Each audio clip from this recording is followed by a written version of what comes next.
Olá, boa noite a todos. Bem-vindos ao nosso webinar da Saúde Digital Brasil de violência contra o médico na telemedicina. Um tema aí muito importante para ser discutido, debatido aí no segmento médico de saúde digital. E estou aqui, né, iniciando esse webinar e com colegas aí muito experientes, com muitas contribuições para esse segmento. Estou aqui com o Dr. João Roberto, o Dr. Marco Antônia, a doutora Cristina. Vou pedir gentilmente aí para que vocês se apresentem, para a gente dar sequência aí na nossa pauta. Pode começar a deixar, doutora Cris, por gentileza. Primeiras damas hoje. Obrigada, Ana, obrigada. Primeiro, é um prazer estar aqui. Então, eu sou Cristina Broilo, de formação sou médica de família, e na saúde digital já estou aí há alguns 12 anos.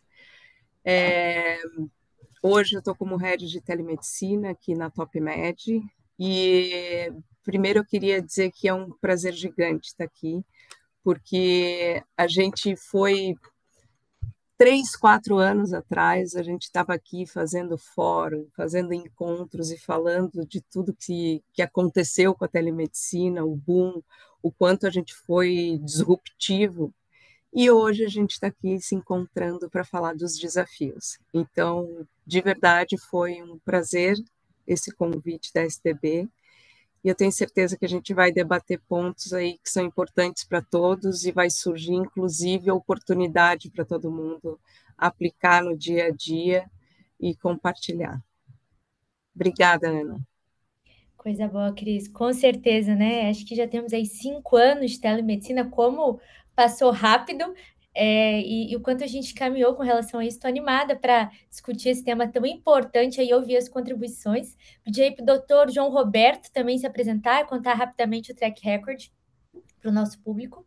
Oi, pessoal, boa noite a todos. Muito obrigado também pelo convite, é uma honra estar aqui. Eu sou médico clínico, fiz clínica médica, trabalho no Einstein, fiz residência no período ali da pandemia, então a telemedicina surgiu para mim até nos atendimentos ambulatoriais durante a minha residência, né? Trabalho no pronto atendimento do Einstein há 5 anos, respondo às queixas, os saques dos pacientes do hospital e faço muito treinamento de comunicação, tanto dos novos contratados, tanto do corpo clínico.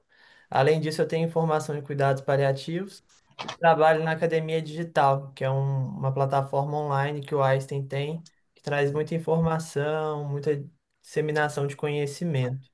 E para mim é uma honra estar aqui representando não só a parte do pronto atendimento, mas também os colegas que fazem esse retorno na parte digital. A gente tem uma medicina bem estruturada aqui no hospital da parte digital, desde da teleconsulta até o suporte com o cardiologista, com o neurologista, com pessoas que estão, às vezes, em estados diferentes, em circunstâncias diferentes, em hospitais com baixo recurso, que podem usar a telemedicina como ferramenta para discutir e até aprimorar as condutas de acordo com o que tem disponível aí. Muito obrigado pelo convite.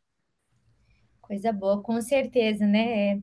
Só que fazendo um pequeno comentário, nós pensamos muito, né? A telemedicina só como a teleconsulta direto médico e paciente, nós temos tantas aplicações e modalidades que ainda mundialmente já são muito bem estabelecidas, mas que no Brasil acredito que nos próximos anos vão ser um campo riquíssimo aí de mercado de saúde para apoiar realmente pacientes com esse cuidado especializado. Muito bom, João. De agora, o colega Marco Antônio, para nos contar um pouquinho da sua trajetória e se apresentar. Bom, pessoal, eu sou Marco, sou médico também, sou médico otorrino de formação, depois eu fui para a área da gestão e aí já estou aí há 5 anos dentro do Grupo Fleury. Hoje em dia eu sou coordenador médico na parte toda de saúde digital, tanto do atendimento, do pronto atendimento digital, quanto do nosso ambulatório de telespecialidades. Acho que nem a Cris falou, né? A gente já vem discutindo aqui dentro da SDB várias coisas com relação a tornar real aí a telemedicina que a gente vê hoje. E aí hoje a gente trazer essa discussão da violência, que é uma discussão pertinente no presencial, que nem o João colocou aí, né? Essa questão de ensino, de comunicação, da questão ali de também a gente tentar proteger o médico, que os profissionais de saúde, também psicólogos, nutri, enfermagem, que sempre a gente tem essa visão do cuidar aí. Então a gente sempre foi muito a parte da área de saúde uma questão muito de uma formação empática, né? Então a gente sempre vai naquela questão de tentar acolher, de tentar fazer o bem, e aí às vezes quando a gente é surpreendido com algum tipo de questões que a gente vai acabar comentando aqui, a gente acaba sendo muitas vezes pego ali de guarda baixa, desestabiliza muito a gente, então são coisas que a gente precisa estar ali em discussão, em aprendizado, e também contínuo de comunicação verbal, não verbal, várias coisas que a gente acaba trazendo muitas vezes até de gestão de conflitos, né, de outras áreas e que a gente acaba trazendo hoje em dia tem virado parte do aprendizado do profissional de saúde também, essa questão de mediação de conflitos, etc. E aí a gente trazer essa discussão pro digital, né, traz para a gente ali uma representação do que vem sendo o digital, que vem crescendo a ponto da gente trazer as discussões que a gente já tinha, até algumas antes, da questão do crescimento do presencial pro digital. Então acho que se é uma coisa que para a gente infelizmente é um assunto que a gente tem que tratar, mas também ao mesmo tempo a gente fica grato da gente ter a oportunidade de falar isso, porque quanto menos se fala, menos se resolve, né? Então eu agradeço também o convite, e que a gente possa aí ter uma discussão produtiva aí para todo mundo que participar com a gente. Coisa boa, obrigada a todos pela apresentação. Vou aproveitar o gancho aqui também me apresentar. Eu sou Ana Caroline Vicenzi, sou médica de formação, sou especialista em clínica médica. Acabei fazendo uma pós-graduação na parte de UTI também, gosto muito, assim como o João, da parte de urgências, emergências, pacientes mais críticos. Sou mestre em telemedicina e telesaúde pela Universidade Estadual do Rio de Janeiro e atualmente eu, ocupo a cadeira de diretora de qualidade e atenção à saúde na Doutora Online. Hoje eu tenho como responsabilidade direta a área de governança clínica e a área de qualidade. Então, todas as tratativas relacionadas também a essas reclamações, né? Acho que o Marco trouxe muito bem ali a questão da comunicação também, o quanto nós nos dia a dia vemos que nós vemos o quanto uma empresa está madura pelo nível de comunicação dela. Esse é um indicador muito importante, Marco, e acho que já vou te puxar aqui também, dentro dessa tua fala de comunicação, que a consulta médica, né, através das tecnologias de informação e comunicação, ela trouxe novas, novos conceitos, novas maneiras da gente gerir esse atendimento. E nós vemos agora, né, esse tema central aqui de violência contra o médico na consulta digital. Talvez quando nós começamos a tele, nós não imaginávamos que há 5 anos depois nós estaríamos num fórum como esse. E quando a gente fala de violência na consulta digital, Marco, eu vejo que esse assunto até nós fizemos a divulgação aí nas redes sociais. Muitos colegas que não atendem na telemedicina me questionaram, mas Ana, como que a gente tem essa violência na consulta digital? Como que isso funciona?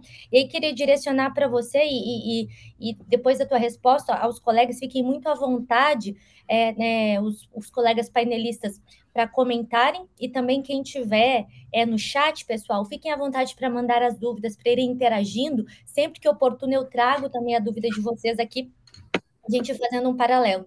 Mas, Marco, bom, puxando aqui um pouquinho, né, desse esclarecimento, queria que você trouxesse, comentasse um pouquinho para a gente sobre quais são essas formas mais comuns de violência que os médicos vêm enfrentando na telemedicina, e, de fato, como que elas diferem da violência sofrida no ambiente de atendimento presencial. Acho que assim, a gente, do mesmo jeito que a gente tem tido o desafio dos últimos anos de tentar estabelecer vários protocolos que a gente já tinha, por exemplo, de atendimentos presenciais para o digital, aqui a gente também tem várias questões que mudam um pouco, né? quando a gente fala na questão presencial, a gente vê muito até, mesmo hoje quando vira manchete, jornal e etc., a gente vê muito o predomínio da questão da agressão física, né, no presencial. A gente tem muito essa questão da agressão física imediata, né, então até risco, né, de uma violência mais com relação até à utilização de artefatos, armas, a paciente às vezes tem alguma arma branca e tudo mais, então existe, ou mesmo de algum instrumento próprio do consultório, porque geralmente a pessoa que acaba ultrapassando o nível ali da questão de agressão acaba sendo uma pessoa que está realmente bem descontrolada a nível de não se adequar ou não entender o próprio ambiente que ela tá. Porque geralmente no presencial a gente tem a questão, às vezes, de seguranças, a gente tem a questão de outros profissionais da saúde ao redor, a gente tem uma questão de um desafio.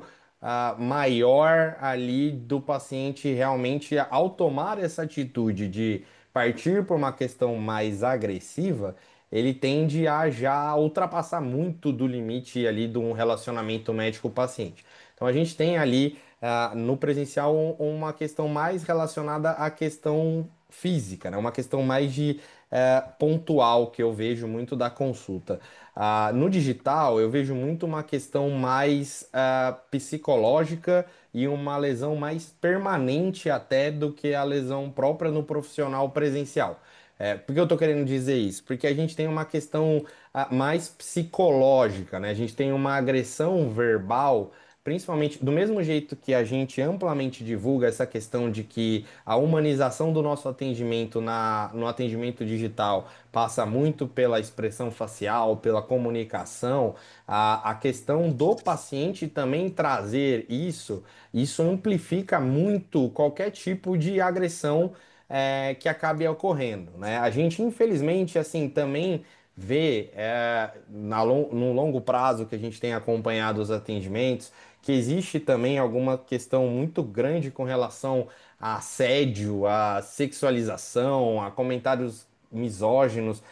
Eu sei que hoje em dia a gente tem uma porcentagem de profissionais do sexo feminino na área de saúde maior até do que do sexo masculino, mas mesmo a gente excetuando essa questão de números, né, de uma comparação que acaba sendo um volume maior dos atendimentos do sexo feminino, a gente vê que é muito diferente. A gente vê uma maior incidência desses casos em profissionais mulheres, a gente tem a questão de ameaças, principalmente quando está relacionado à divergência de conduta, quando existe uma necessidade, o paciente quer algum tipo de coisa que o médico orienta ele pautado ali com evidência científica, etc., ele acaba partindo para uma agressão que o que a gente vê é que até muitas vezes, talvez no presencial, ele não seguisse por essa linha. Até a gente tem uma discussão de que talvez essa questão da sensação de imunidade do paciente estar num ambiente já reconhecido por ele, ou em sua casa, ou no seu ambiente de trabalho, escritório, etc.,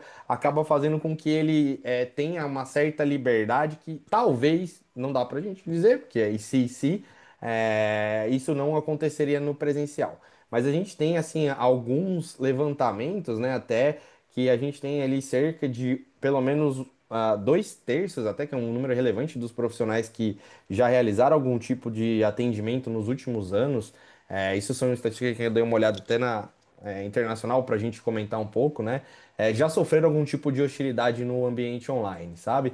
E se a gente trata isso para a questão do presencial, eu não vejo tantos profissionais relatando esse incômodo nos atendimentos, às vezes de longos anos, profissionais de longos anos de pronto-socorro, de emergências, etc., que não tem tantos recordatórios quanto essa questão dos pacientes nossos. E aí, Ana, só antes de a gente passar para o pessoal comentar, eu queria só botar a luz também que a gente tem que pensar em umas questões fora do atendimento também, que a gente vem observando nos últimos períodos aí, que vão atrás também de uma questão de difamação pública. Então a gente tem sites de reclamação em que os pacientes acabam utilizando isso como uma questão de agressividade mesmo, de comentar ali contra esse tipo de paciente em Instagram, em Facebook, em Twitter. A gente tem a questão das plataformas próprias, Reclame Aqui.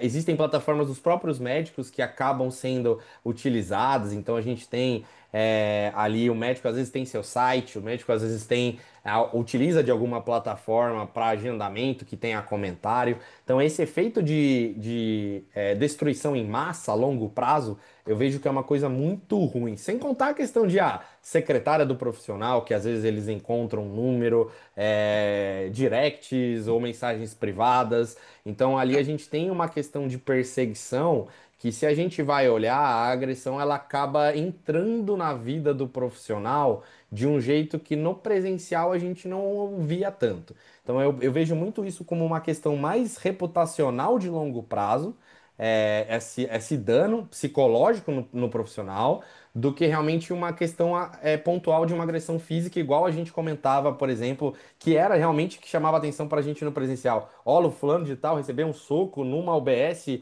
no interior, ou numa UBS em São Paulo, na periferia, ou num hospital XYZ que saiu na manchete, foi agredido no corredor e não sei o que lá. Então eram essas coisas mais voltadas para a questão presencial, assim, de uma agressão pontual. Aqui eu vejo muito mais um dano de saúde mental e psicológica em larga escala, sabe? Que é o que me preocupa um pouco, porque antes era uma coisa que a gente, apesar de acontecer com bastante frequência, né, essa questão de agressão e etc., era uma coisa que acabava não sendo em tão larga escala quanto eu tenho visto hoje em dia no ambiente digital. A doutora Cris quer comentar primeiro? Posso comentar, sim, até porque o Marco fez eu lembrar, quando tu comentasse o ambiente virtual, ele quase que encoraja, né? Mas é basicamente isso mesmo. Eu acho que esses ambientes virtuais, eles facilitam muito mais para o paciente ou para, enfim, qualquer pessoa, a impulsividade, né? Então, pessoas que às vezes iriam conter aquela impulsividade, aquela agressividade, no ambiente virtual, elas acham que estão impunes, né? E aí elas partem para aquela agressão que ela fica muito mais no verbal. Quando o pessoal começou a comentar sobre a violência, tudo deu coincidência, a gente viu, vocês devem ter visto, eu vi na CNN, uma entrevista que falou sobre a violência dos médicos, a violência contra os médicos no ambiente presencial. E aí eles foram em vários cantos do país, né? E, e nesse momento eu fui fazer uma pesquisa interna aqui com os nossos médicos, com os médicos que a gente tem credenciado. E primeira surpresa foi que o engajamento foi muito bacana, né? Eles quiseram responder as perguntas, e a outra surpresa é que balança muito com o que o Marco trouxe desses 2/3. Aqui, 57% respondeu que frequentemente ou algumas vezes já tinham sofrido violência no ambiente de teleconsulta. Então, isso acabou nos surpreendendo bastante, e vem daí encontro com algumas, não só funcionalidades, mas algumas outras questões que a gente já está colocando em prática, e o porquê dessa violência, muito foi 83% foi por questões de pressão por condutas fora de protocolo. E aí a gente tem desde o famoso antibiótico até o atestado, a gente tem aquele ranking que todo mundo que está aqui, eu tenho certeza que concorda, que acaba nos levando a essa realidade e a esses desafios. Então, concordo com tudo que o Marco trouxe. Não dá para deixar de lado que o cuidar ele é igual, seja no presencial ou na teleconsulta ou no ambiente remoto, quando a gente está falando de relação médico-paciente. Então, esse cuidar, esse vínculo, ele é muito parecido, mas as formas de agressividade, elas acabam se mostrando diferentes. E é por isso que a gente também tem que ter formas diferentes de prevenção, formas diferentes de atuar. Eu concordo com tudo que os colegas disseram até então. Uma coisa que para mim é bem claro é que o virtual já é realidade, já não é o futuro, né? A gente já está com isso. A pandemia nos fez saltar em muitos anos essa a adequação à telemedicina, o uso da telemedicina, e da mesma forma que a gente trouxe de forma acelerada coisas boas, coisas ruins também vieram. Eu acho que a forma com que os pacientes lidam com os médicos mudou nos últimos anos. Antigamente, o médico falava, o paciente nem questionava, muitas vezes era uma consulta até um pouco eh, ruim na parte com você como paciente, né? Porque se você questionasse, parecia que você estava duvidando da capacidade do médico ou até da qualidade que ele estava te oferecendo. Hoje em dia, o paciente ele já chega, ele já pesquisou, ele já olhou na internet, ele tem milhões de diagnósticos diferenciais, isso tanto presencialmente quanto virtualmente. E nós estamos cada vez mais com uma geração que tem uma expectativa de um imediatismo. E quando a gente fala do virtual, isso também é muito frequente. O pessoal ele quer ser atendido, acha que é virtual, tem que ser uma coisa imediata e não. Às vezes tem uma fila de espera, tem um tempo de espera e meia hora esperando no virtual, que poderia ser uma coisa muito mais confortável. Você deixa o computador, você sabe que você vai ser chamado quando for a sua vez.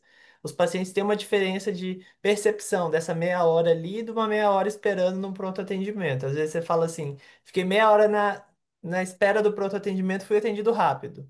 Fiquei meia hora com o computador ligado na fila da telemedicina, foi um absurdo. Eu fui muito mal atendido. E aí, quando eles chegam com essas expectativas, eles querem soluções imediatas. Seja medicações imediatas, sejam medicações que talvez foram prescritas por outro profissional e que ainda não deram nem tempo de fazer efeito. Isso também é um fruto da geração que está se formando adulto nesse momento, né? É uma geração que se a pizza demora mais de 30 minutos, quer o dinheiro de volta. Então, se o antibiótico não funcionou de um dia para o outro, eles vão retornar na telemedicina. Se uma cistite não melhorou totalmente de um dia para o outro, eles vão voltar e vão voltar inflamados, né?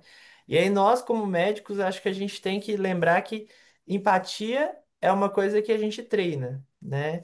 Antigamente a gente tinha essa questão de, tal pessoa conversa melhor, tem melhor comunicação, sabe lidar melhor com conflito, sabe gerenciar melhor certos desconfortos, e cada vez mais isso cai por terra porque a gente tem estratégias de como lidar tanto com o paciente que está sendo disruptivo, ou que está te ofendendo, ou que está lidando de uma forma que não deveria, e até também uma forma da gente se blindar para a gente não cair naquilo que o Marco trouxe, né? Porque imagina você, médico, trabalhando ali na telemedicina todos os dias, sendo ofendido, sendo cancelado. Vivemos uma realidade que alguém vira herói em 15 minutos do país e vira vilão também em 15 minutos, seja pelas redes sociais, pelos sites, pelo Reclame Aqui.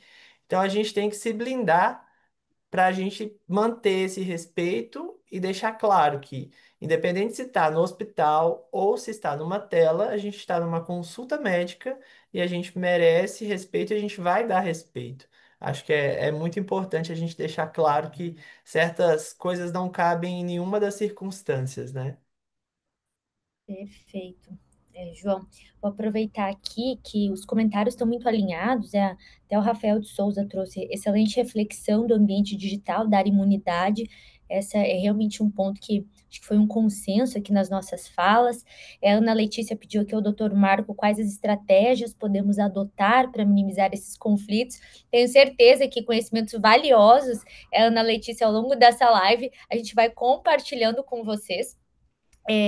A questão aqui do Antônio, ameaças de processo com muita frequência, realmente também existe, né? Essa questão da judicialização médica também é uma forma ali da gente coagir e é uma violência também ao profissional médico. o Rafael trazendo aqui a questão da invasão da privacidade, das mensagens em redes sociais, questão de reclame aqui, o desrespeito, né? A colega Kátia comentou que já atendeu pacientes sem camisa, comendo, enfim, corroborando essa questão de uma mudança de perfil e de um desalinhamento, né, de muitos pacientes com relação às boas práticas de telemedicina. E já aproveitando o gancho aqui, a gente falou muito da palavra comunicação e a Cris falou, né, sobre algumas negativas. Eu acredito que em todas os serviços, não só de telemedicina, mas de telesaúde do nosso país, nós, né, os gestores, os colegas com quem nós conversamos, também têm relatado essa reação muito negativa dos pacientes quando eles têm alguma negativa. Tive a oportunidade, inspirada aí na Cris, nas últimas semanas, a também conversar com alguns médicos muito direcionado, né, a esse tema da violência. E a gente chegou ali, né, principalmente no pronto atendimento virtual, a duas grandes questões: a negativa dos exames eletivos fora de contexto, né, e a questão da negativa do atestado médico. Então, esse desalinhamento com o objetivo do serviço médico e o desalinhamento também com relação a essa expectativa que não é muitas vezes baseada em evidência, que não tem uma pertinência clínica. E diante desse contexto, Cris, uma pergunta mais complexa aqui para você. Como que você enxerga a comunicação clara com o paciente, né? Antes, muitas vezes, até pelos aplicativos, essa comunicação pré ou até mesmo durante a consulta, como essa comunicação ela pode reduzir essas situações de conflito? Boa. Sabe que me deu vontade, até quando tu estava ali argumentando, me deu vontade de falar uma coisa, né? Que nada é novo também. Os conflitos, eles podem mudar ali de geração, mas eles continuam ao redor de um excesso de solicitação de exame, de um excesso daquela não é do pedir o atestado, mas de conseguir ficar afastado do seu trabalho. Então, isso não é novo. Mas a forma como a gente pode lidar com esses conflitos, com esse novo formato, já que a gente já está num ambiente digital, é utilizar as funcionalidades. Eu acho que tem dois momentos que a gente pode aí ver como oportunidade. Primeiro é o momento onde eu tenho esse paciente que já está fazendo um agendamento, que já está recebendo um aviso de que a consulta vai iniciar em tantos minutos, que já pode receber uma orientação sobre o ambiente. O ambiente foi uma das coisas que também foi muito falado, de falta de respeito sobre aonde que o paciente está atendendo aquela teleconsulta. Não necessariamente nem sobre a forma, mas o ambiente mesmo onde ele está. Que não é o ambiente adequado para essa relação existir, né? Então, para esse binômio funcionar direitinho.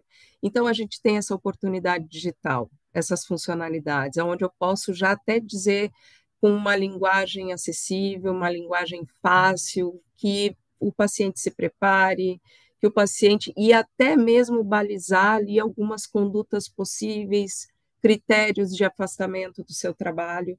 Isso tudo a gente já pode ir trabalhando no pré. E depois, quando tem o encontro mesmo, quando vai iniciar essa teleconsulta, que já tem um médico e o paciente no mesmo ambiente, aí não adianta, são as habilidades de sempre. Eu acho que uma linguagem acessível, quando muito se fala, né, do letramento digital, mas aqui eu quero voltar um pouquinho, né, no letramento em saúde mesmo, sabe? Que a gente consiga acessar esse paciente de forma fácil, com uma conversa bem dinâmica, mas que ele entenda, que ele compreenda até mesmo as limitações que a gente tem ali com a teleconsulta, ou se eu estou considerando aquela recorrência, algo que ele precisa fazer uma avaliação presencial, então daí vem a habilidade de comunicação, sempre sendo muito transparente com o nosso próprio compromisso de ser ético, né? Então, por isso que eu digo, acho que a gente ainda sai ganhando um pouquinho na frente, porque o meio digital acaba me entregando funcionalidades que eu consigo utilizar para deixar essa comunicação muito bem estabelecida, até no termo de consentimento que ele tem ali que aceitar antes de entrar no ambiente virtual com o próprio médico. Legal, vou aproveitar e já trazer uma contribuição também que eu me lembrei, que essa comunicação, a gente também é importante utilizar esses termos acessíveis e claros nos canais digitais. As orientações pré-consultas, né, uma jornada clara de atendimento, ela é muito importante e de altíssimo impacto. Eu me recordo de um quadro específico, de uma determinada carteira de pacientes, que esses pacientes não eram pacientes de uma cidade, de uma região muito interiorana e não tinham a cultura, assim, era muito recente a questão da consulta, né, digital, da consulta remota. E nós conseguimos superar essa barreira através de orientações, né, de comunicação, mas anterior à consulta, cartilhas, pequenos vídeos. Uhum. Então, muitas vezes algo que parece corriqueiro, mas todo mundo se comunica, mas é só agendar. Não, muitas vezes este paciente ele também acaba descontando uma frustração no profissional ali naquele momento, porque ele teve dificuldades no reagendamento, porque ele não conseguiu entender como ele anexava os exames, talvez anteriormente na plataforma, alguma informação. Então, eu entendo, achei bem legal isso que você trouxe, né? Que não é só a comunicação ali imediata, mas essa comunicação síncrona, mas a comunicação em toda essa jornada de atendimento que precisa ser clara, né? Quando e é igual num pronto-socorro. Eu estava, né? Agora pensei aqui, né? Por alto. Esses tempos eu fui num hospital muito grande, né? Numa cidade que eu não conhecia. Falei, nossa, quanto que é difícil chegar num lugar que a gente não conhece. E eu perguntando onde é o pronto-socorro, onde é o pronto-socorro. E um segurança daqui, outro recepcionista. Foi uma luta para conseguir chegar naquele pronto-socorro. E às vezes o paciente na consulta digital fazendo um depara para a jornada digital, quando o processo ali não está muito claro, onde ele entra, como que é o link, como que se faz todo esse acesso, ele também acaba, né, às vezes ficando mais agressivo, mais frustrado, mais ansioso e descontando no profissional. Então, toda essa comunicação, esse alinhamento, ele é essencial, né, e é uma pactuação ali da empresa, né, prestadora do serviço e do profissional, para que isso esteja muito bem alinhado. Ou até quantos gargalos ele não passou até conseguir estar com o médico na sua frente, né? Então, eu acho que é mesmo questão de oportunidade que a gente tem que ver na jornada inteira que o paciente vai enfrentar até o nosso encontro. Acho que isso aí vai muito na questão de que nem a gente comentou, essa questão da gente ter tido essa aceleração muito grande das consultas digitais dos últimos 5 anos para cá, né? Acho que, infelizmente, a gente não teve tempo de ter uma educação continuada do paciente com relação ao que é o atendimento digital. Então, isso que a Cris traz é uma coisa bem interessante, porque assim, a grande maioria dos pacientes, eles acabam tendo o contato com a consulta, muitas vezes, quando eles pedem a consulta. Então aí que ele vai falar, olha, tem uma consulta digital. E aí ele entra para passar com o médico. Aí na consulta ali, aí ele já vai querer saber como que ele vai receber os documentos, porque ele nem sabe se o que vai vir pelo WhatsApp, se vai vir para SMS, se vai vir por e-mail. Aí ele já começa a questionar se ele vai ser examinado, se não vai ser examinado. Para ele é tudo novidade. Só que ele já vem com uma certa expectativa que tem que ter um onboarding também do paciente antes dessa consulta. A gente acaba fazendo muito isso na parte das empresas, né? Querendo fazer com que o nosso médico tenha uma boa experiência com as nossas plataformas para entregar um bom atendimento. Mas muitas vezes, às vezes, a gente esquece de tentar trazer isso pro paciente, né? Acho que essa questão de um checklist de ambiente iluminado, de ambiente adequado, silencioso, não estar em carro, em movimento. A gente tem diversos problemas com o paciente em estrada, a gente já teve em mototáxi o paciente passando em consulta. Então, assim, eu tô para escrever um livro aí nos últimos anos para a gente conseguir trazer alguns casos. Mas, assim, são coisas que acabam atrapalhando a consulta e essa questão de que a validade da consulta e a seriedade que o profissional encara a consulta é a mesma, precisa também ser passado, né? Então acho que a gente tem essa aproveitar que nem o João colocou de às vezes Eu brinco muito que aqui o meu sonho é que a gente conseguisse transformar a nossa fila da telemedicina igual a Disney, do paciente ir brincando durante a fila e de repente ele chegar na consulta sem nem perceber que ele estava na fila. Mas é uma oportunidade, por exemplo, de vários vídeos rápidos ali sobre ensinando um pouco sobre o que é a telemedicina, quais são os limites. A gente tem, por exemplo, aqui na SDB que a gente trabalhou recentemente na questão dos atestados, como validar um atestado. Então isso também acaba sendo um modelo educacional para evitar fraude, para evitar algum tipo de situação que o paciente possa estar tendenciado a fazer. Então, acho que são coisas que, assim, com a gente, com o nosso time, e vocês também, é porque a gente conversa bastante, a gente trabalha muito nessa questão de net etiqueta com os nossos profissionais, mas às vezes a gente também tem que olhar para o paciente, porque a gente tem algumas coisas, muita coisa no mundo mudou, né? Mas o combinado não sai caro desde sempre. Então, acho que esse é um ponto que é interessante a gente colocar e trazer. A questão também, às vezes, de algum pós-consulta, para o paciente também sentir ali que tem outras pessoas além do profissional, porque a gente sofre muito com isso desde sempre, da questão do médico ser ou do enfermeiro, ou do psicólogo, ou do nutricionista, do profissional da saúde ser o profissional que está na frente do paciente. Às vezes o problema dele é com a ANS, é com o convênio, é com o SUS, é com a farmácia, é com o que for, e ele acaba descontando em quem está na frente dele. Isso desde sempre. Então, acho que a questão de entender que existe também uma regulamentação, que existe, por exemplo, que é direito do próprio profissional o encaminhamento para o presencial ou não, a questão da necessidade de um exame físico mais apurado ou não. É, eu acho que deixar isso bem claro e também fazer ali, que nem a gente comentou, né, o preparo do próprio time para entrar, às vezes, em testes, em treinamentos, que a gente prepare os profissionais com algumas frases, com algumas táticas, a gente fazendo ali, né, com o médico, acaba com que ele tenha um recurso, né? Eu vejo muitas vezes que, às vezes, a gente não tem o recurso que poderia tirar a gente de uma situação difícil pra gente, porque nunca foi apresentado esse tipo de situação.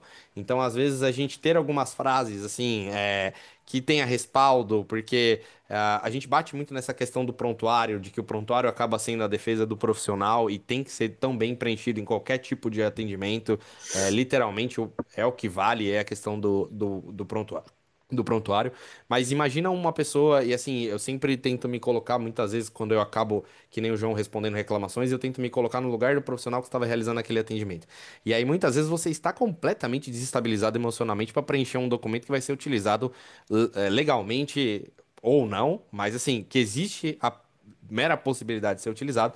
Então, você precisa estar ali com uma inteligência emocional muito grande para você conseguir completamente tirar qualquer viés emocional do que você acabou de passar e ser claro e transparente no relato, na descrição, no que você vai enviar para o paciente, porque isso também acho que é uma coisa muito importante que a Cris colocou.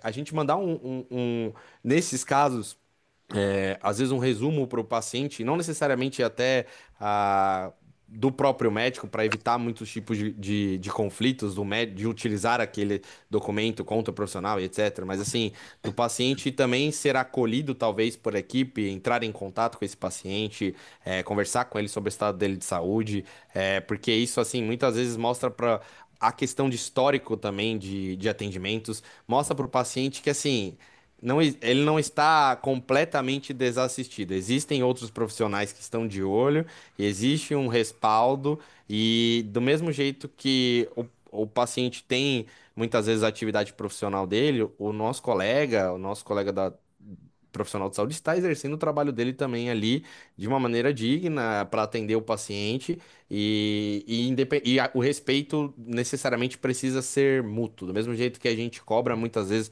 dos nossos profissionais que evitem qualquer tipo de agressão, de preconceito, e a gente entra com vários tipos de onboarding de treinamento com relação à ética, a respeito, a gente também espera que os pacientes acabem também trazendo também esse tipo de respeito ao profissional. E acho que isso é uma questão também que a gente pode trabalhar em outros ambientes para ensinar também a população o melhor jeito de utilizar, né? Muitas vezes eu falo que a gente precisa mostrar que a saúde digital ela é uma outra forma de atendimento e não uma nova forma de atendimento. Então ela veio para agregar tudo aquilo que a gente já tinha, sabe? E às vezes o paciente, ele entendendo isso, que ali é uma oportunidade de ele ter um acesso mais facilitado, uma prescrição mais rápida, uma segurança no atendimento, de ele sair do Google, por exemplo, para uma informação com acurácia, com respaldo e etc. Acho que isso entenderia ali qual a função daquelas consultas e não só, se vocês não fazem esse tipo de prescrição, isso aqui serve para quê? Sabe? Que é o tipo de coisa que a gente acaba se deparando aí em alguns casos. Então, acho que esse ponto de educação geral, populacional, a gente está escrevendo, né? A história está sendo escrita agora, então, assim, aos poucos, que nem na faculdade, vamos se falar de telemedicina desde o primeiro ano, já estão se falando hoje em dia. Acho que a educação vai acabar se difundindo ali por uma imunização de rebanho ali. Então, acredito que isso vai sendo passado de um a um ali aos poucos, com o passar dos anos. É importante, né, que a principal coisa que a gente tem que fazer é o que nós estamos fazendo aqui, né? Disseminar o conhecimento, conversar sobre o tema, falar sobre isso, e não partir do pressuposto que as pessoas já sabem, já entendem. Porque talvez aquilo que para nós que lidamos com isso no nosso dia a dia seja algo tão óbvio, para as pessoas não são. Então, você explicar como que funciona, você explicar que não pode ser filmado, você explicar que às vezes nem tudo vai ser resolvido por telemedicina, você já gera ali, você já alinha com o paciente o que que vem pela frente e isso gera nele já uma expectativa que tem que ser cumprida. Da mesma forma que quando a gente cria essas regras, se o paciente não se porta ou não se eh, encaixa, né? Seja porque está dirigindo, seja porque está num jantar, seja porque está numa moto e tudo mais, ele já tem que ser orientado, olha, faça um novo contato em um novo momento que o senhor será atendido. Nesse momento, o senhor não faz parte do perfil que pode ser atendido numa consulta médica por telemedicina. Então, quando a gente deixa uma informação clara, a gente ensina, faz esse preparo e essa expectativa gera, de fato, um, uma ação que é cumprida, isso vai, como o Marco disse, gerando, né? Cada vez mais conhecimento, o pessoal vai entendendo como que funciona. E o que chama a atenção é que as dores são muito parecidas, né? Independente se é telemedicina, se é presencial, se é uma cidade pequena, se é uma cidade grande, a gente vê que o principal problema que nós temos é problema de comunicação. A maioria das pessoas, tanto as pessoas que passam em consulta, quanto os profissionais de saúde, a grande dificuldade é na comunicação, seja ela para trazer boas ou más notícias, seja ela para aceitar ou até negar aquilo que o paciente está te pedindo. E acho que para nós, assim, é um grande privilégio poder discutir isso aqui. É algo que veio e que não vai embora, vai cada vez crescer mais. Vide nossa geração, tanto que já mudou a questão dos smartphones, internets e por aí vai. Imagina o que a gente vai estar discutindo daqui a 10 anos, como que vai estar a medicina daqui a pouco, né? Então a gente tem que criar sempre ferramentas para ensinar e para o pessoal entender como vai funcionar e de fato cumprir com as nossas exigências para que a gente possa também trabalhar de forma mais segura e também tenha menos frustração, sofra menos agressão e se sinta menos desmotivado, né? Porque todos nós aqui queremos trabalhar com algo que a gente tenha prazer, que a gente goste e que a gente se sinta útil. Com certeza. Ana, Ai, diga, eu, eu fica vou pedir licença para só porque eu claro, acabei Cris, fica à lembrando vontade. e acabou que todo mundo falou bastante, né, de habilidade de comunicação, a comunicação, habilidade de comunicação.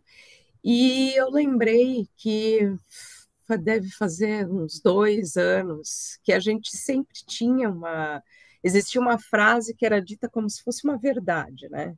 Que o paciente ele acaba agressivo ou ele acaba depois é, colocando comentários ruins ou até gerando uma pontuação ruim para o médico que não dá o atestado. E aí essa frase era tida como uma grande verdade. E aí a gente pegou um N significativo, né? Não, a gente tem que conseguir um número de respostas que seja estatisticamente confiável e vamos ver se realmente existe uma relação entre a negativa do atestado e o NPS. E a gente se surpreendeu que não.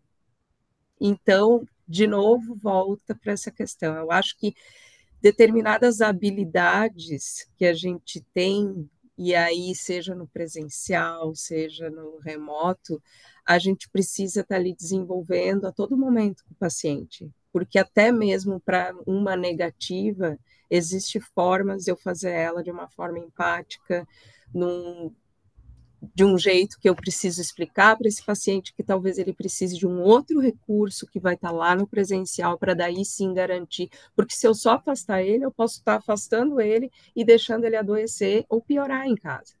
Claro. Então eu acho que de novo falaram assim, comunicação, comunicação, habilidade, e me veio essa parte na cabeça, sabe? Não tem muita relação com o nosso tema principal, mas de fato acaba levando sempre para a comunicação que a gente tem que estar atento.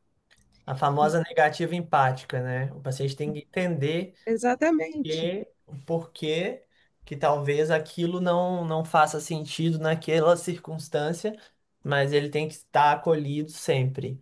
Até porque a exato, gente presume que alguém entrou num serviço de telemedicina, num serviço de saúde, procurando por ajuda, né? exato. Perfeito. Acho que o Mário comentou aqui sobre o paciente na moto, né? Se a gente fizesse um webinar, eu tenho certeza que todos nós teríamos histórias ali bem engraçadas de atendimento que acontecem, mas a gente, né, pulando aí a parte mais engraçada desse ponto, você trouxe uma questão bem chave aqui, né, Cris? Desse paciente de fato ser endereçado para o local correto. E numa relação médico-paciente, porque medicina é uma atividade de meio, não é uma atividade de fim.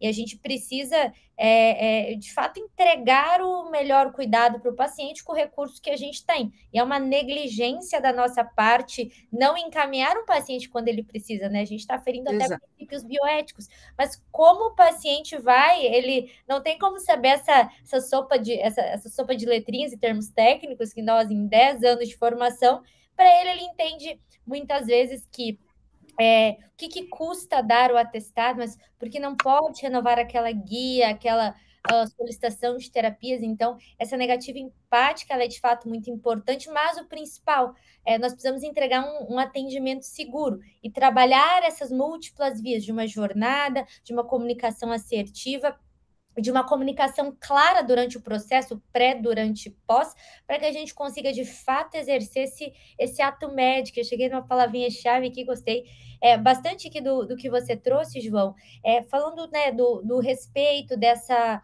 questão do valor realmente da consulta online, né? Porque no final das contas, o ato médico praticado online, o ato médico praticado presencialmente, diante ali de autoridades sanitárias, diante de conselhos de medicina, diante de um ambiente civil, nós temos essa responsabilidade. E gostei bastante assim de como você explorou e queria que a gente abordasse especificamente esse ponto, João, de que até que cenário os pacientes compreendem que uma consulta virtual tem esse peso, essa responsabilidade e essa formalidade de uma consulta presencial, e também quais os cuidados que nós, como médicos, devemos manter durante as teleconsultas para que isso seja preservado. Eu acho que primeiro a gente tem que pensar até que ponto que os pacientes compreendem, porque a percepção é variável, né? Muitos pacientes já sabem que a consulta virtual é algo que faz parte do cotidiano, que pode ser utilizada para checar algum exame, para algo que talvez você consiga resolver de casa sem precisar ser examinado, e alguns outros enxergam ainda, infelizmente, a consulta virtual como algo menos formal, como se fosse uma triagem ou uma orientação.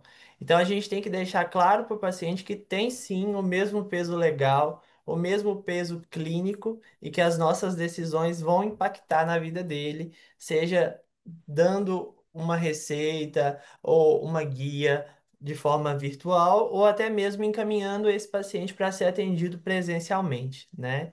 E aí a gente tem também os desafios culturais, porque muitos médicos, muitos locais e muitas diferentes etnias, né? Tem linguagens, tem formas de expressar e até jeitos de compreender aquilo que você está tentando dizer. Então, quando você vai trabalhar na telemedicina, você tem que entender o cenário de quem está do outro lado da tela. Às vezes, em um estado, o jeito que o paciente relata já é diferente de outro estado. E quando a gente fala de tela, a gente pode estar falando com alguém que talvez fala uma outra língua, que talvez prefira, é, ou não tenha acesso às mesmas medicações que você. Então, isso também faz parte da compreensão do paciente em relação àquele atendimento. Você tem que, de fato, tomar esse cuidado.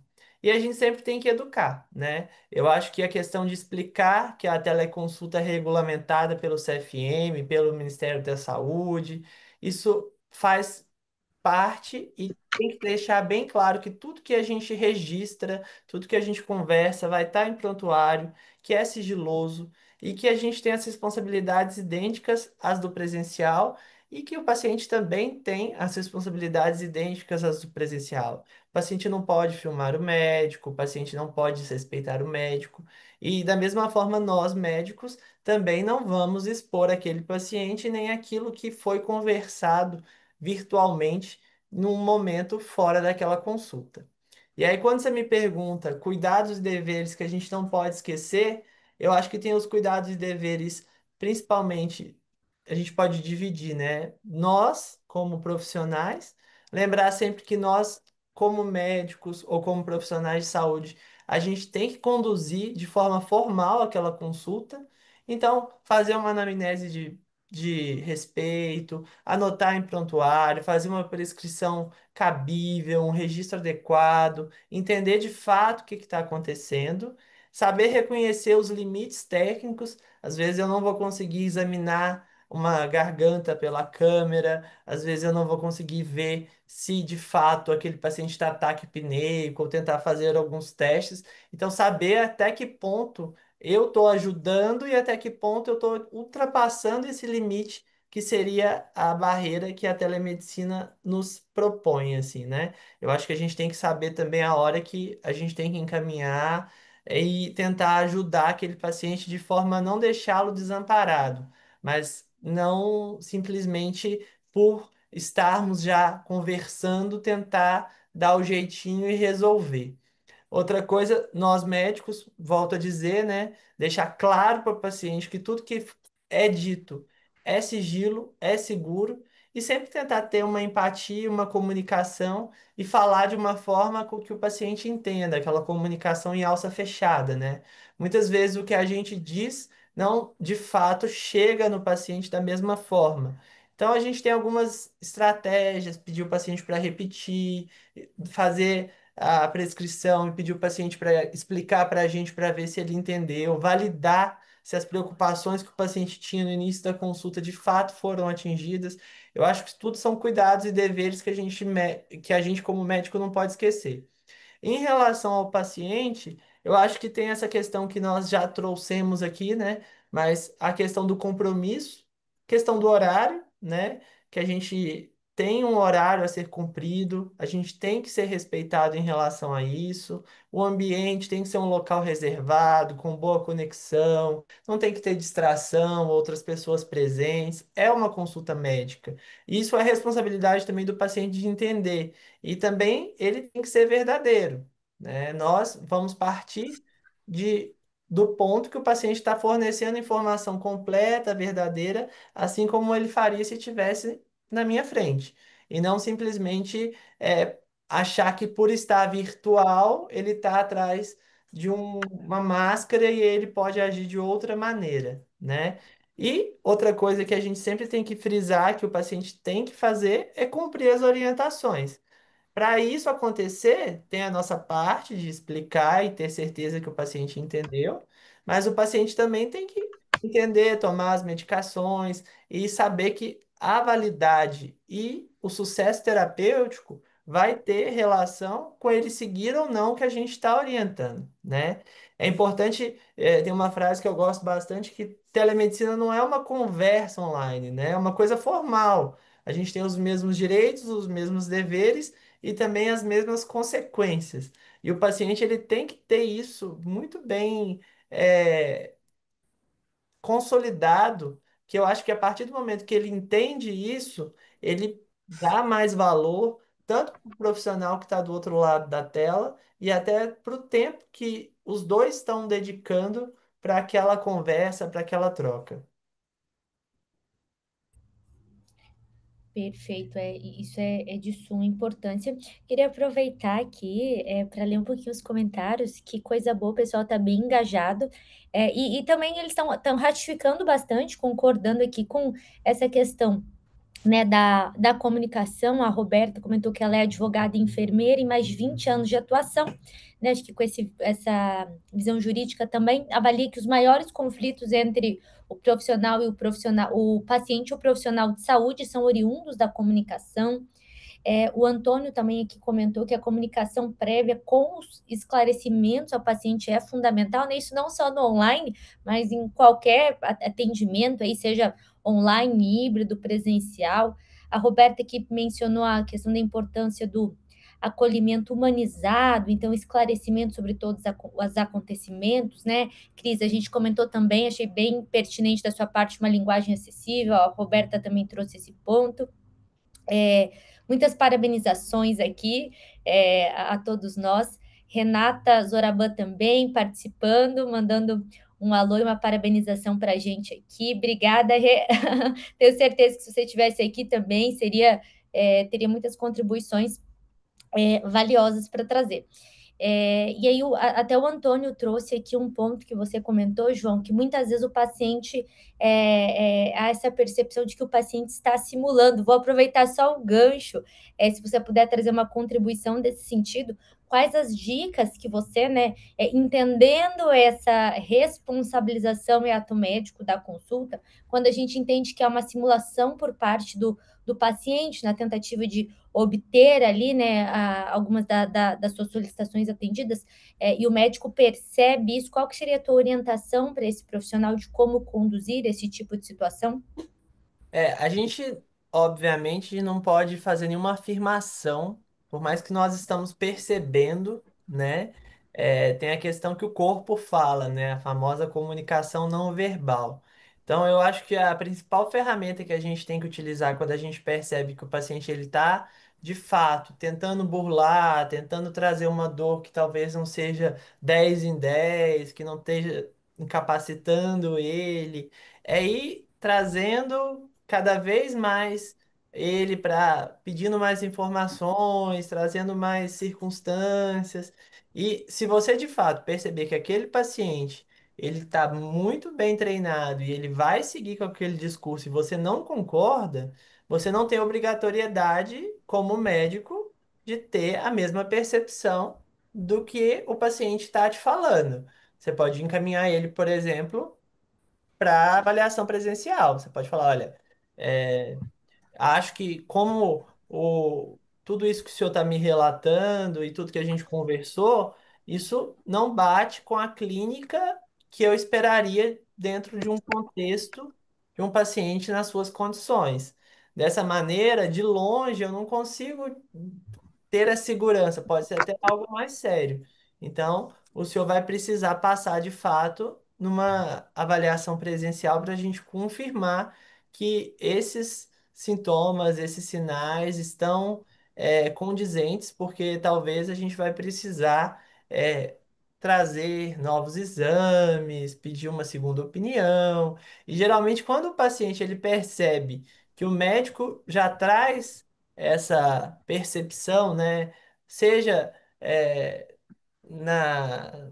A gente nunca deve questionar, né? Mas assim, essa percepção no sentido de tentar trazer mais detalhes sobre o que o paciente está ali tentando valorizar e você já percebeu que não é o grande elo, o próprio paciente ele percebeu, ó, Não vai acontecer. Isso simula muito quando a gente está na vida real também. Vida real que eu digo no cara a cara. Paciente que quer uma medicação, quer uma renovação de uma receita, um paciente que quer um encostamento pelo INSS, ele sabe muito bem na hora que o médico entendeu que ele não vai conseguir atingir aquele objetivo, né? E você tem que ser firme, porque é um ato médico, você tem responsabilidade, você estudou e você sabe o que que você está falando. E eu acho que a questão da perda, até da confiança ali entre médico e paciente, é algo muito importante de ser discutido, porque se você, como médico, não sente que o paciente é alguém que está te passando confiança, talvez seja a hora. Eu estou num paciente que está num risco iminente de vida. Só tem eu na telemedicina naquele momento, que talvez eu possa pedir o paciente para aguardar um minuto, trazer ele para a sala de espera de novo, pedir, Cris, conversar mesmo, Cris, olha, estou com um paciente aqui, o discurso dele é totalmente desconexo com o que ele está apresentando, com as queixas, com as demandas, e essa solução até em termos legais, é muito mais inteligente do que você tentar ficar ali argumentando com o paciente que você vai perder, porque não vai levar a lugar nenhum. O paciente ele vai querer levar para o nível de discussão, você não está ali para ficar discutindo, para ficar tendo esse tipo de conduta, né? Você está ali para ajudar. E aí você fala, olha, só um minutinho, acho que a gente não está chegando a um ponto em comum. Vou pedir uma segunda opinião, vou pedir para minha colega, a doutora Cris, dar seguimento com a consulta. E aí, você fez isso, eu tenho certeza que o seu gestor, quem trabalha contigo, vai entender e o próprio paciente já vai chegar para o segundo médico, na maioria das vezes, muito menos inflamado do que chegou para Zerado, você. né? E se ele continuar com o mesmo discurso e a gente perceber que ele porque quer, a gente tem que se manter firme como time e falar, olha, infelizmente nós como médicos nós não estamos vendo isso e sugerimos que o senhor passe desculpa, que sugerimos que o senhor passe no atendimento presencial, porque pela telemedicina a gente não chegou a essa conclusão. E, vou te ameaçar, vou te processar, vou te filmar. A gente sabe que tem paciente que não vai sair satisfeito, porque tem paciente que tem uma demanda inalcançável. Tem paciente que, independente do que você faça, se você ceder, ele vai querer sempre mais, e se você negar, ele vai já inflar ali de cara. E aí ele vai tentar realmente te desvalorizar, perguntar sua formação, perguntar sua idade, querer dar formas de justificar o porquê de você não estar cedendo ao desejo dele. E aí a gente tem que tomar muito cuidado com o tom de voz, né, com o comportamento, cruzar os braços, franzir a testa, levantar a sobrancelha, aquela respirada, né, que nós somos humanos, a gente sabe que muitas vezes a gente tem um tempo limitado para atendimento, tem paciente na tela aguardando, a gente não almoçou ainda, a gente quer ir ao banheiro, mas naquele momento nós temos que concentrar e organizar de fato que o paciente entenda que ele está numa consulta e que você exige dele um respeito, assim como vocês o está respeitando, né? E se o paciente tem uma tosse de 6 meses, muito pouco provável que numa consulta digital você vai conseguir um milagre, entre aspas, de uma coisa que está acontecendo com ele há 6 meses. Assim como se o paciente está afastado do INSS pela quinta vez, né?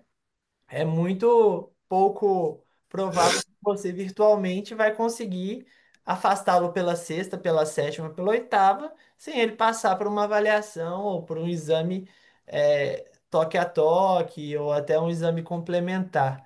E eu acho que essas estratégias nos ajudam até para a gente evitar também virar é, recep- recepcionistas de uma rede parece até que a gente está numa rede fast food, né? Quero isso, isso, isso. Não. Se fosse para ser assim, a gente não estaria aqui nem debatendo o que nós estamos discutindo, né? O Marco tá com a mão levantada, eu já queria aproveitar, Marco, se você puder fazer a gentileza de um dois em um.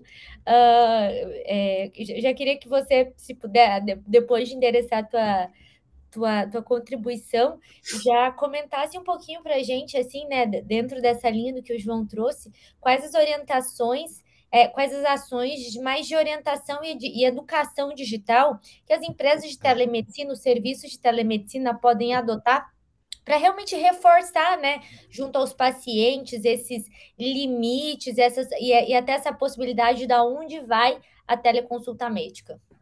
Eu queria aproveitar, Ana, acho que assim, essa pergunta vem muito de acordo com o que a gente trouxe ali, que a Cris até comentou muito bem do que a gente pode educar esses pacientes, né? Acho que a gente tem a missão de olhar no dia a dia, quais são aí realmente os grandes questionamentos, os grandes cotovelos, que nem o João comentou, para que a gente consiga antecipar esse tipo de situação, né? E eu queria também, eu tinha levantado a mão, porque eu acho que um ponto muito importante aqui é de a gente falar disso também. Aqui a gente tem na SDB bastante empresas, então tem bastante gente que trabalha nas empresas. E hoje a gente comentou aqui que a gente tá falando de mais ou menos, vocês duas comentaram que vocês comentaram, conversaram com os profissionais de vocês e a gente chegou numa questão de que 50 a 60% dos nossos profissionais já passaram por algum tipo de situação extremamente constrangedora. Então, eu proponho que, pelo menos assim, a gente também tem que olhar para o nosso time médico, porque uma coisa que o João falou umas duas perguntas atrás foi a questão da motivação e do amor que a gente tem pela profissão e esvaindo conforme a gente vai sofrendo esse tipo de situação. Então, uma coisa que a gente conversa muito, né? Eu acho que a gente, como trabalhando dentro de empresas e não muitas vezes estando ali na frente, ali, né? A gente acaba sendo o médico da aba seguinte, já que não é o médico do dia seguinte, a gente tem ali a gente tem o médico da aba seguinte e a gente não está presenciando o que o nosso time médico está passando. Então, eu acho que uma ação que a gente precisa ter já agora, visto o volume do que a gente está falando, que a gente está falando aqui, se a gente juntar aqui por baixo, a gente tem mais ou menos 2.000 médicos em ação desses quatro pessoas que estão falando aqui. Se a gente pegar 60%, a gente está falando praticamente aqui em torno de 1.300 médicos que atuam diariamente em telemedicina e que estão passando e sofrendo algum tipo de agressão. Isso fazendo contas de padaria. Então, eu acho que as empresas precisam trazer internamente uma questão de um programa de acolhimento ao médico que está passando por essa situação. Então, esse é um ponto que é muito importante, porque assim, a gente tem que, primeiro, já validar o profissional, tipo assim, olha, sinto muito por aquilo que você está passando, a gente está aqui para te ouvir, a gente está aqui para te ajudar. Completamente tudo que a gente conversar, o prontuário que você tem vai ter uma questão de confiabilidade. Os outros colegas não vão entrar e ficar sabendo desse tipo de situação. A gente tem ali uma comunicação muito próxima com o time, apesar de estar remoto, então muitos deles se falam, muitos deles se conversam, muitos deles se comunicam assíncrona e sincronamente, então é um ponto que a gente tem que dar essa segurança para eles, tirarem eles da operação se caso for necessário, com a ciência de que não vai ter nenhuma penalização, que eles não vão sofrer nenhum tipo de dano com relação a isso, porque eles já sofreram o dano dentro ali do atendimento, né? A gente trabalha muito com uma questão aqui de que se o paciente vem agredindo as profissionais médicas, a gente sinaliza para que um profissional do sexo semelhante, né, do gênero ali que a gente tenha da consulta, porque a gente também já sofreu esse tipo de situação, tanto com pacientes mulheres com médicos homens, tanto com pacientes homens com médicas mulheres. Então a gente tenta sempre, para evitar expor algum tipo de outro profissional nosso a uma situação completamente desnecessária. Então esse ponto a gente tem trabalhado e principalmente o médico, como até a nossa colega comentou aqui no chat, com relação à formação dela de enfermagem junto com a questão jurídica, a gente sabe muito pouco de juridiquês. Então a gente precisa também deixar sempre um apoio jurídico para os nossos médicos de dúvidas com relação a queixas no CRM, queixas na internet, como tirar seu nome do Reclame Aqui, como, enfim, várias coisas que precisam ser discutidas hoje em dia para que a gente traga essa segurança que o médico precisa para fazer o trabalho dele, sabe? Acho que é um ponto interessante de nós trabalhamos com prontuários, às vezes ter uma questão de algum botão de sinalização de gestão para algum caso mais específico, alguma questão de frases já padronizadas para conseguir também entregar para o paciente algum tipo de orientação.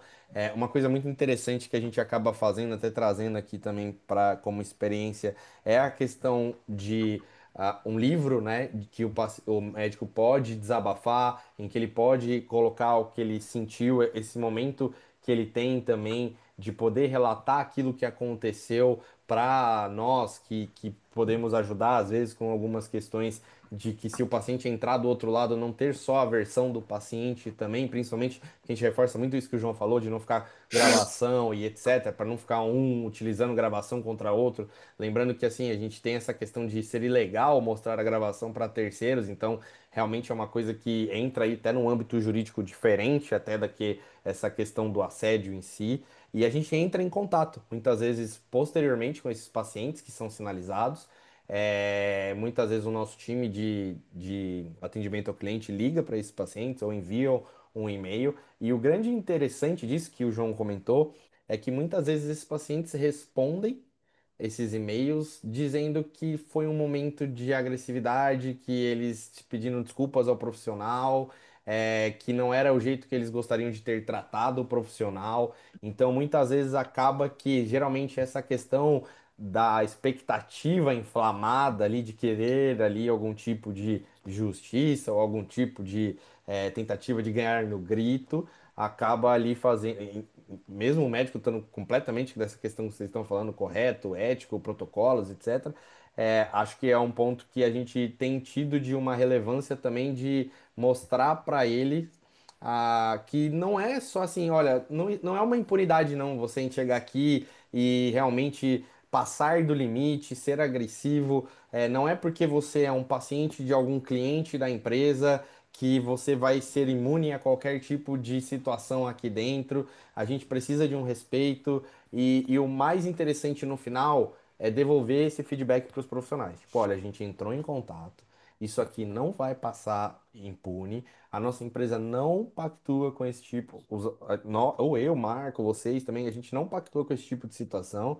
A gente sabe que isso desanima a gente para acordar e realizar o nosso trabalho no dia seguinte de maneira remota por mais e mais e mais dias. Então, eu acredito que o que a gente pode já fazer hoje é estruturar aí em todas as empresas um programa aí de acolhimento desses profissionais, porque imagina que do mesmo jeito que o paciente se sente mais ativo em agredir o nosso profissional, muitas vezes o nosso profissional está sozinho na casa dele. Então, não tem ninguém para estar ali do lado dele, para dar um abraço, para um time de enfermagem, um suporte ali do lado para um colega que também esteja de plantão de outra especialidade, enfim, igual às vezes a gente tem no presencial. Então, acho que essa questão do acolhimento nosso com o profissional hoje já é algo que, pelos números que vocês me trouxeram, porque eu realmente não fiz uma pesquisa aqui dentro, e vocês fizeram e trouxeram, e bateu com coisas que eu vi de fora, me assusta levemente essa questão de a gente não estar pronto para acolher esse profissional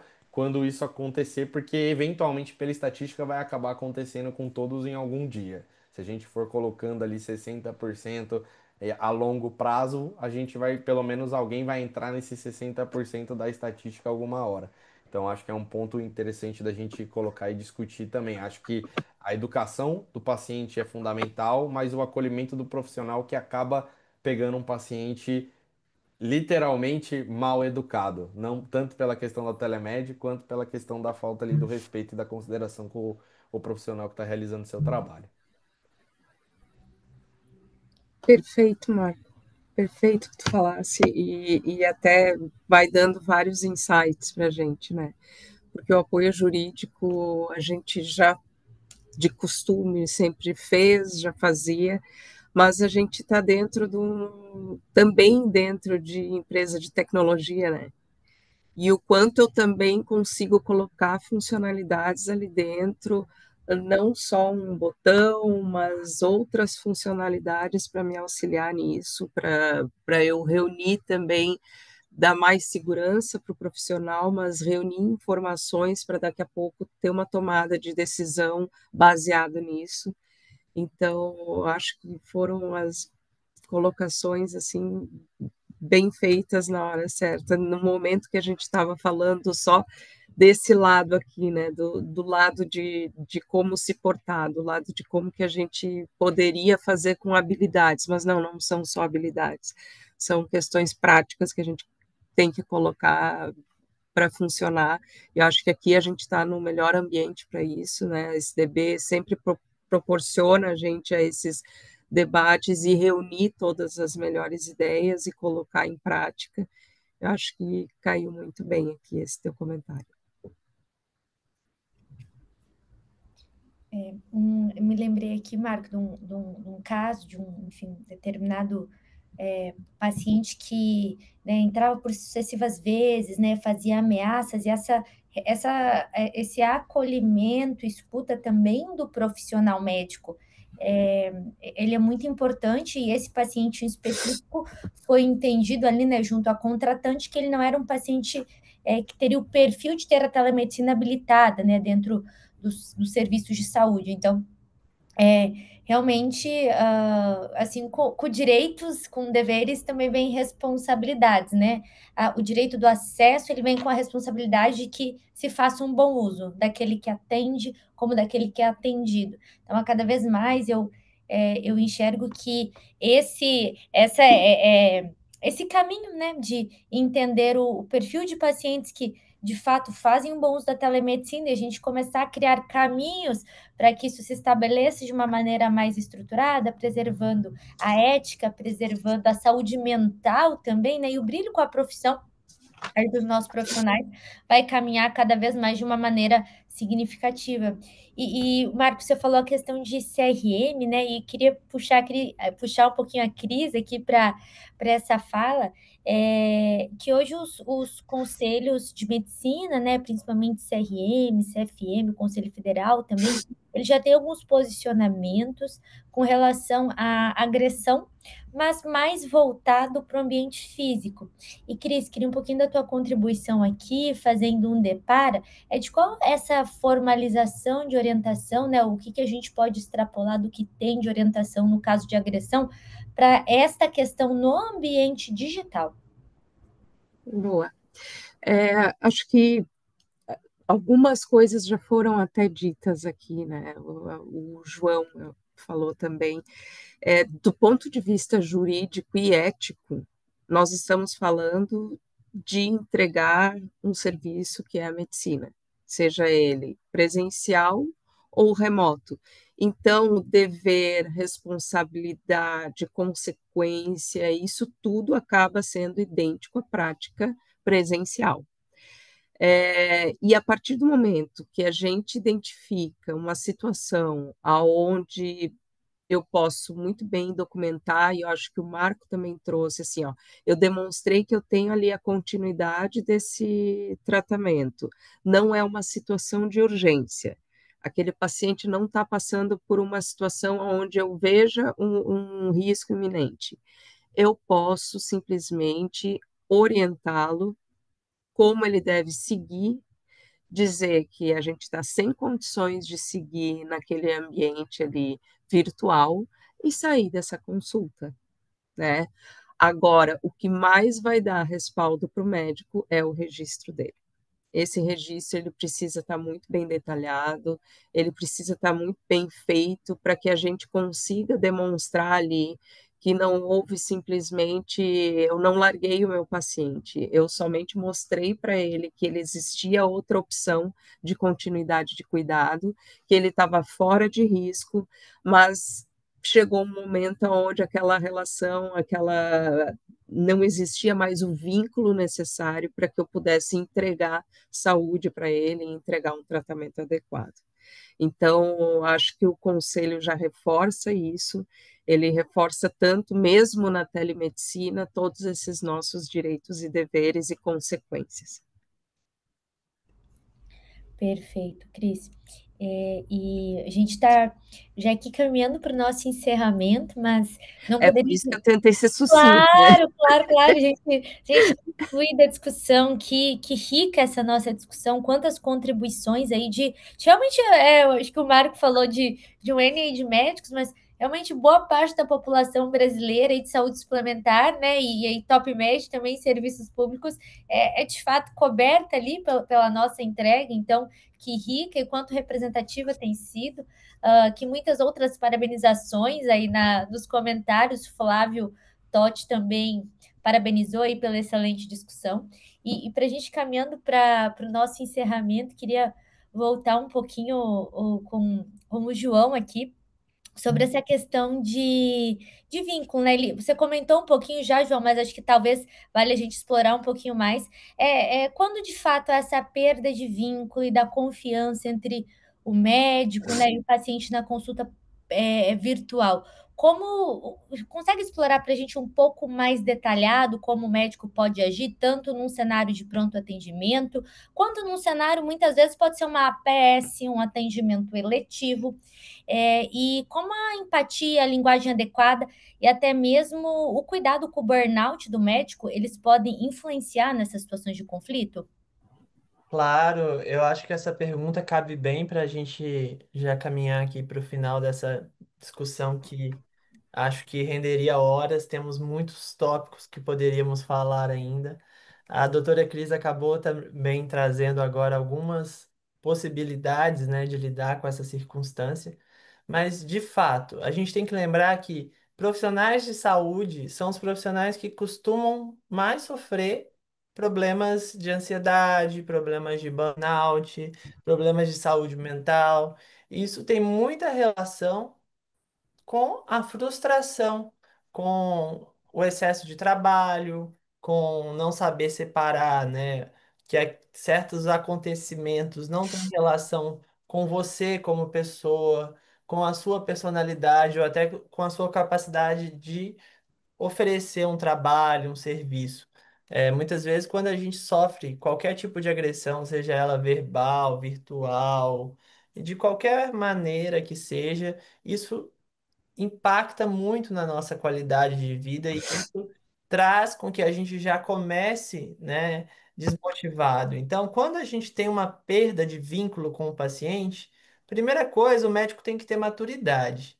Por quê? Saber que aquilo ali é, tem, temos um problema, a gente tem que ser empático naquele momento e a gente tem que ver se tem a possibilidade de reconstruir a confiança.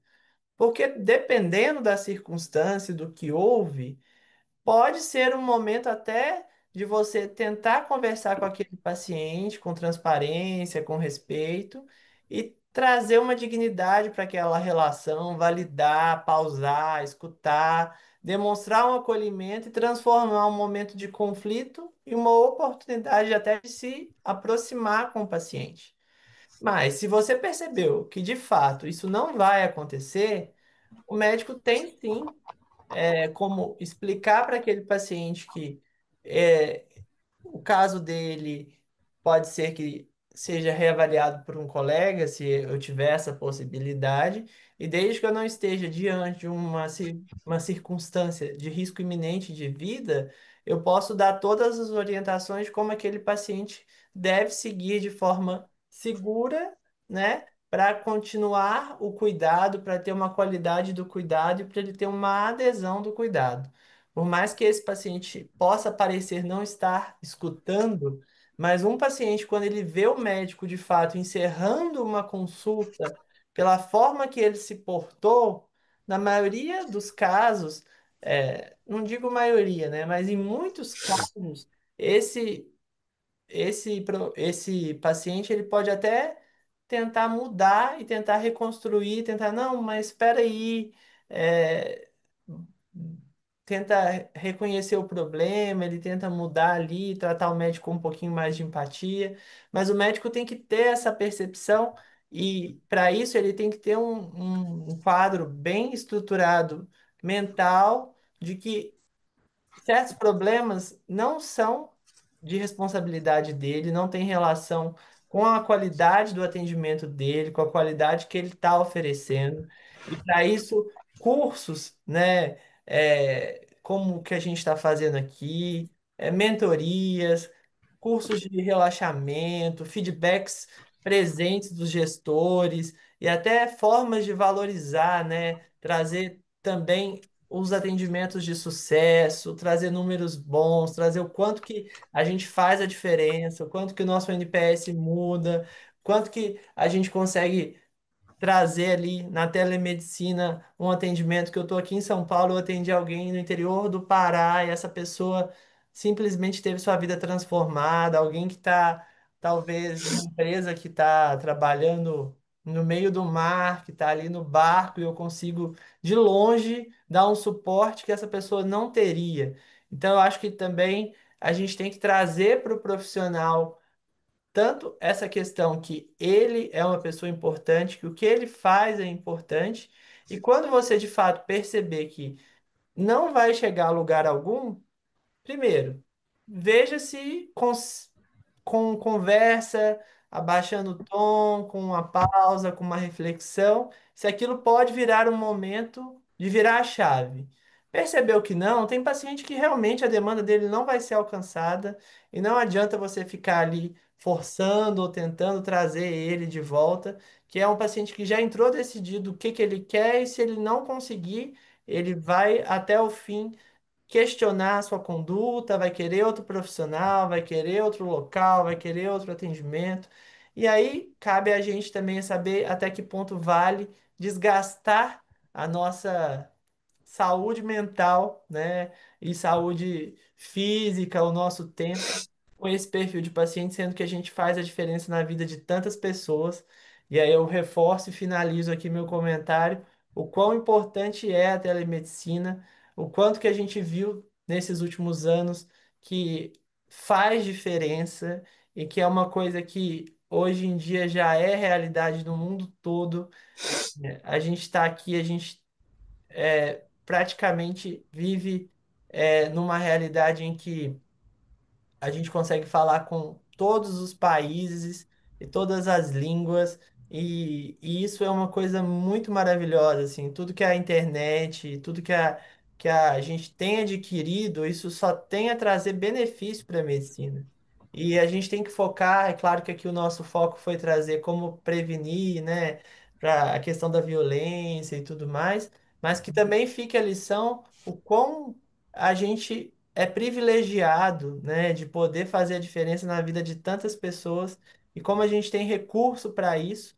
E quando não der certo, faz parte, como todo trabalho, né? Seja médico, enfermeiro, fisioterapeuta, todo mundo vai ter aquele paciente, aquele cliente. Lidar com pessoas é assim, a gente vai ter os clientes que vão ser super satisfeitos, que vão voltar, vão ser aderentes, e vão ter aqueles que não vão agradar, que não vão gostar de você, ou que vão reclamar porque a expectativa deles não é o que você poderia oferecer. E tá tudo bem. Isso não significa que você falhou. Significa que você tem critérios. Porque senão você fica apenas cedendo, cedendo, cedendo, cedendo. E aí não faz sentido nenhum você ficar na frente da tela do computador, simplesmente fazendo a receita que o paciente quer, fazendo o encaminhamento que o paciente quer. E aí você perde até, mais uma vez, aquela sensação de que você está ali como alguém que faz e que está mudando o desfecho de determinadas condutas. Que coisa boa, que finalização interessante. Obrigada, João. E queria abrir aqui para só uma consideração final realmente sobre o tema, para a Cris e para o Marco, se quiserem, fiquem muito à vontade. E aí a gente, de fato, caminha para o nosso encerramento. Eu só queria agradecer mesmo. Eu acho que a gente já falou tudo que poderia e tudo que tinha. Eu já anotei várias dicas e insights bacanas, e acho que é isso. A gente precisa trocar mais experiência mesmo. A gente está aí liderando, como a Ana falou, a telemedicina no Brasil. Então, nada mais justo que a gente também traga as experiências para compartilhar, né? As coisas boas a gente precisa mesmo ir passando adiante para que a gente não coloque só um ou outro, né, no topo, e sim a telemedicina do Brasil no topo. Coisa boa. Marco, tem alguma contribuição Eu final? acho que uma coisa muito interessante que a Cris falou, até não falei mais depois, porque depois que ela falou e agradeceu aí, eu fiquei até emocionado, porque foi legal mesmo, foi uma coisa sincera, eu achei bem legal. Mas acho que assim, o que a gente tem que pegar é, sempre que a gente entra num ambiente desses, né, a gente anotou aqui, eu vi todo mundo anotando também, peguei vários insights aqui, eu acho que a gente tem que sair com a missão de amanhã já tentar colocar algumas coisas em práticas para a gente fazer aí de um ambiente menos violento, né? Acho que a gente comentou de educação, a gente comentou de linguagem clara, a gente comentou de acolhimento para os profissionais, a questão do aprendizado mútuo dos médicos, dos pacientes, a questão de cursos que o João colocou, que oportunidades, às vezes os médicos nunca nem pararam para pensar em curso de escutatória, curso de acolhimento, de às vezes de inteligência emocional, de situações difíceis, enfim, a gente não é os primeiros a passar por essa transição de atender pacientes atender clientes de forma remota, né? Os pacientes, a gente pode aproveitar muito de coisas de outras, às vezes, profissões. É, por exemplo, a gente pode trabalhar muito perto dos psicólogos também para entender também como eles estão fazendo essa transição para o digital, né? Que para eles já veio até um pouco mais antes do que para a questão do atendimento médico. Então a gente entender também oportunidades de aprender com eles, né? E acho que assim, para finalizar, eu, pelo que tudo que a gente falou, eu vejo que a telemedicina ela é um ato de saúde, né? Então a gente está prestando também o mesmo atendimento que a gente prestava de diversas maneiras, a gente também está prestando hoje de forma remota. E todo atendimento de saúde tem que ser baseado numa questão que é a questão de confiança. Então, o paciente tem que confiar que a gente também está querendo o melhor para ele, encaminhando ele para o presencial. E às vezes a gente precisa passar essa confiança para o paciente, às vezes quando ele acha que não precisa. A gente já teve vários casos aí em todas as empresas de pacientes que não queriam no presencial e que depois de muitas vezes a gente insistir, acabou indo e depois volta com feedback de que, olha, realmente valeu a pena, ou então outro colega falou, olha, aquele paciente que vocês encaminharam foi para UTI, aquele paciente precisava mesmo, e etc. Então, acredito que a confiança do paciente no médico, do médico na empresa em que ele está trabalhando e nós todos a confiança de que a saúde digital realmente serve para levar acessibilidade e saúde de qualidade para o nosso país como um todo e para o mundo, no caso, para quem estiver precisando de ajuda. A nossa ideia é sempre levar qualidade e saúde para todos aonde for, né? Então acho que esse é um ponto que a gente pode levar aí como um aprendizado para amanhã já acordar e pensar o que que a gente pode fazer diferente para criar um ambiente digital menos violento. Então acho que esse é um ponto meu final aqui. Marco, aproveitando, quando você traz assim, o que que eu poderia fazer amanhã, tem um amigo meu psiquiatra que ele tem uma frase super interessante. Eu gostaria de ser atendido por mim. E aí, quando você se vê numa circunstância, seja de violência ou seja de sucesso, sempre fazer essa reflexão, né? Que aí você consegue também pensar onde eu acertei, onde eu errei, onde eu posso melhorar. Então, eu acho que se pudesse ficar uma mensagem final, é todos nós que trabalhamos aqui via telemedicina ter esse pensamento, né? Quando acontecer qualquer conflito, pensa, mas vamos lá, se fosse eu o paciente, eu gostaria da forma que foi conduzida, eu vejo alguma maneira de ter sido diferente. Acho que é uma reflexão que não tem resposta, né, é formal, mas que deixa um insight para todos nós aqui. E muito obrigado mais uma vez pelo convite. Acho que foi muito rica a nossa discussão. Prazer estar aqui com todos vocês, de verdade. Que coisa boa. E que, nossa, tocou meu coração aqui, essa tua última frase, viu, João? Coisa boa. Obrigado por me dividir essas palavras finais. Pessoal, quero agradecer a cada um de vocês, as contribuições. Acredito que vamos ter mais discussões desse tema, né, Cris? Que João, Marco, acredito que nós ficaríamos horas aqui. e foi muito produtivo. Agradecer também o pessoal aí da audiência que esteve com a gente nessa 1h30, trazendo as contribuições, os comentários. Foi muito bacana participar dessa dinâmica. E é isso, desejo uma boa noite a todos. E que a gente, de fato, né, consiga aí ser os médicos, né, e os profissionais que a gente gostaria de ser atendidos. É isso, gente. Uma ótima noite. Obrigada, gente. Gente, obrigado. Tchau, gente. Boa noite.